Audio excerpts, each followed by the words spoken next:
Welcome to my channel. ఈరోజు ఏంటంటే మేము మా ఇంటి దగ్గర మార్కెట్ పెట్టారు. మార్కెట్లోకి కూరగాయలు, పూలు, పండ్లు అన్నీ దొరుకుతాయి అన్నమాట. సో ఈరోజు నేను మార్కెట్లోంచి ఏమేమి తెచ్చానో మీ అందరికీ చూపిస్తాను. ఇక్కడ ఏంటంటే అన్నీ మనకి ఫ్రెష్గా దొరుకుతాయి అన్నమాట. వీక్లీ ఒకసారి మాత్రమే మార్కెట్ పెడతారు. అందుకని అన్ని వీక్కి సంబంధించిన కూరగాయలన్నీ ఇప్పుడే తెచ్చుకున్నామంట. సో నేను ఏమేమి తెచ్చానంటే వంకాయ, మునక్కాయ, క్యారెట్, దోసకాయ, టమాటా, అల్లం వెల్లిగడ్డ పేస్టు, పూలు, దాంతోపాటు కొన్ని ఆకుకూరలు కూడా తెచ్చాను. పాలకూర, మెంతికూర అండ్ తోటకూర తెచ్చాను. వాటితో పాటు కొన్ని మసాలాలు కూడా మనకి దొరికాయి. ఇవేంటంటే 10 రూపాయల ప్యాకెట్లు అనమాట. లవంగాలు, చెక్క, మొగ్గ అండ్ యాలకులు, ఇంకోటి ఏంటంటే అది తెల్ల నువ్వులు కూడా తెచ్చాను. సో వీటితో పాటు ఇప్పుడు ఏంటంటే నేను వీక్లీ మొత్తానికి ఏమేమి కూరగాయలు కావాలన్నీ తెచ్చుకుని వాటన్నిటిని క్లీన్ చేసుకుంటున్నాను. ఫస్ట్ ఏంటంటే పచ్చిమిరకాయలు కవర్లో ఆమంత్రం పెడితే ఏంటంటే పచ్చిమిరకాయలు పాడైపోతాయి. దానికోసం నేను ఏంటంటే వాటిని బాగా క్లీన్ చేసుకొని ఒక బాక్స్లో స్టోర్ చేసుకుంటాను అనమాట. బాక్స్లో స్టోర్ చేసుకుంటే ఏంటంటే వీక్ మొత్తం మనకి ఎప్పుడు కావాలన్నా జస్ట్ తీసుకొని క్లీన్ చేసుకొని యూజ్ చేసుకోవచ్చు. అలా కాకుండా ఆంతను పెడితే ఏమవుతుందంటే అవి కొన్ని పాడైపోతాయి అన్నమాట కవర్లో ఉండడం వల్ల. అందుకని ఒక బాక్స్లో పెట్టి దాంట్లో టిష్యూ పేపర్లో వేసామంటే వీటికి ఉన్న తడి కూడా అది అబ్జర్వ్ చేసుకుంటుంది అనమాట. అందుకనే నేను బాక్స్లో పెట్టుకుంటాను. వీటి యొక్క తొడలన్నీ తీసేసుకొని తర్వాత ఏంటంటే ఇంక నేను తోటకూర తీసుకొచ్చుకున్నాను. ఏమైంది ఇప్పుడు ముందే క్లీన్ చేసి పెట్టుకుంటున్నాను. ఎందుకంటే మళ్ళీ వీక్ మధ్యలో చేసుకోవాలంటే ఉండదు. ఇది ఎక్కువ టైం పట్టింది అనమాట. ఈరోజు కొంచెం ఫ్రీగా ఉన్నాను కాబట్టి ఆకుకూరలు కూడా క్లీన్ చేసి పెట్టుకున్నాను. ఆకుకూరలు కూడా నేను అంతే అన్నీ క్లీన్ చేసుకొని ఒక బాక్స్లో టిష్యూ పేపర్ వేసి పెడితే ఏంటంటే దీంట్లో ఉన్న తడి కూడా అదే అబ్జర్వ్ చేసుకుంటుంది. ఆకుకూర అనేది పాడవదు అనమాట.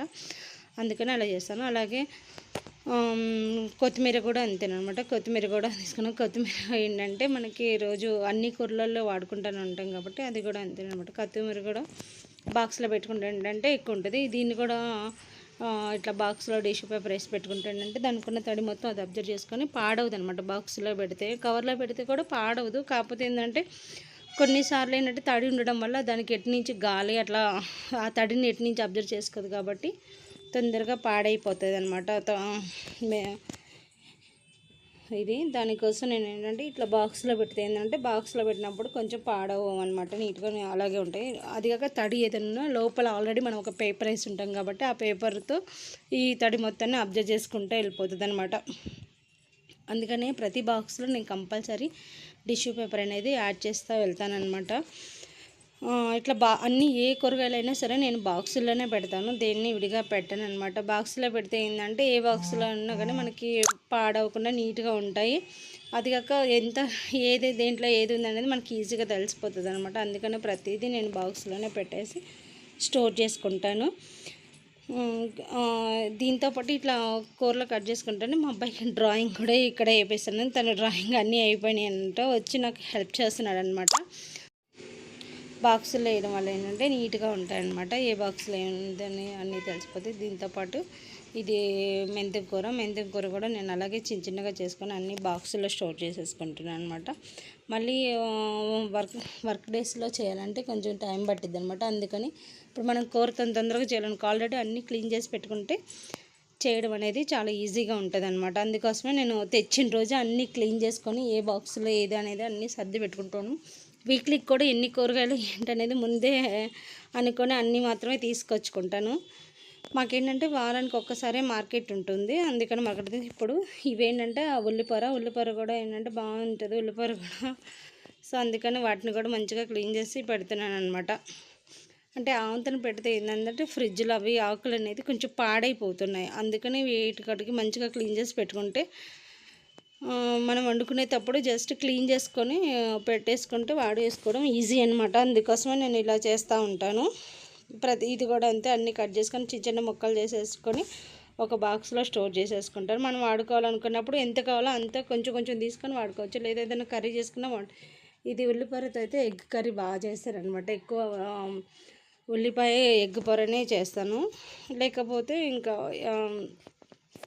ఏదైనా న్యూడిల్స్ కానీ అలాంటివి ఏమన్నా నూడిల్స్ ఎగ్ ఫ్రైడ్ రైస్ అలా చేసినప్పుడు కూడా యూజ్ చేసుకుంటూ వెళ్ళిపోతాను. అందుకని అది అలా ముక్కలు ముక్కలుగా చేసుకొని బాక్స్లో స్టోర్ చేసేసుకొని పెట్టుకుంటాను. దాంతోపాటు మునక్కాయలు కూడా అంతే. మునక్కాయలు ఆవంతన అలా పెట్టేస్తే ఫ్రిడ్జ్లో ఏంటంటే అవి ఎండిపోతున్నాయి అనమాట, ఆవంతన పెడితే. అందుకని వాటిని కూడా ఇప్పుడే చిన్న చిన్న ముక్కలు చేసుకొని బాక్స్లో పెట్టేసుకుంటాను. ఎందుకంటే ఎన్ని కావాలో అన్ని వాడుకోవచ్చు. లేదంటే అలా కంటిన్యూగా పెట్టేస్తే ఏమవుతుందంటే అవి బాక్స్లో పెట్టకుండా నార్మల్గా పెట్టిపోతే ఎండిపోతున్నాయి, వాడిపోతున్నాయి అనమాట.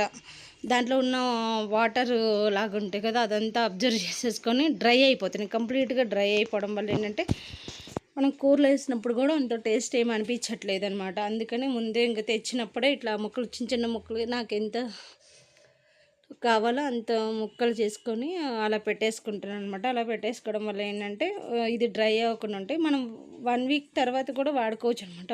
ఓన్లీ 1 వీక్ ఉంటాయనే కదా, ఎక్కువ రోజులు కూడా ఉంటాయన్నమాట. అలా స్టోర్ చేసుకొని పెట్టేసుకుంటాను అనమాట. దాంతోపాటు ఈరోజు అల్లం వెల్లిగడ్డ పేస్ట్ కూడా చేయాలని అల్లం వెల్లిగడ్డ తెచ్చాను. అదిగో అల్లం 1/4 కిలో, వెల్లిగడ్డ 1/4 కిలో. వాటిని కూడా చిన్న చిన్నగా అన్ని ఏ పాయకి ఆ పాయ చేసి పెట్టుకుంటున్నాను అనమాట. ఇట్లా ఏంటంటే ఎక్కువ అల్లం వెల్లిగడ్డ పేస్ట్లో మేము ఇలా తీయమన్నమాట. తెల్లగడ్డకి పొర ఉంటుంది కదా, అది ఎక్కువ తీయదు. కొన్నిటికి మాత్రం తీసి కొన్ని ఆంధ్ర వేసేసిద్ది అనమాట. అంటే వారానికి ఒక్కసారి మేము చేస్తాం, ఎక్కువ చేసుకోము. ప్రతి వారం మాత్రం కంపల్సరీ అల్లం వెల్లిగడ్డ పేస్ట్ అనేది చేస్తూనే ఉంటాను. అందుకని వారానికి సరిపోయే మోయినంగా మాత్రమే నేను తీసుకొచ్చుకుంటున్నాను. ఇవన్నీ చూడు అన్నీ క్లీన్ చేసేసి పెట్టేసుకుంటున్నాను అనమాట.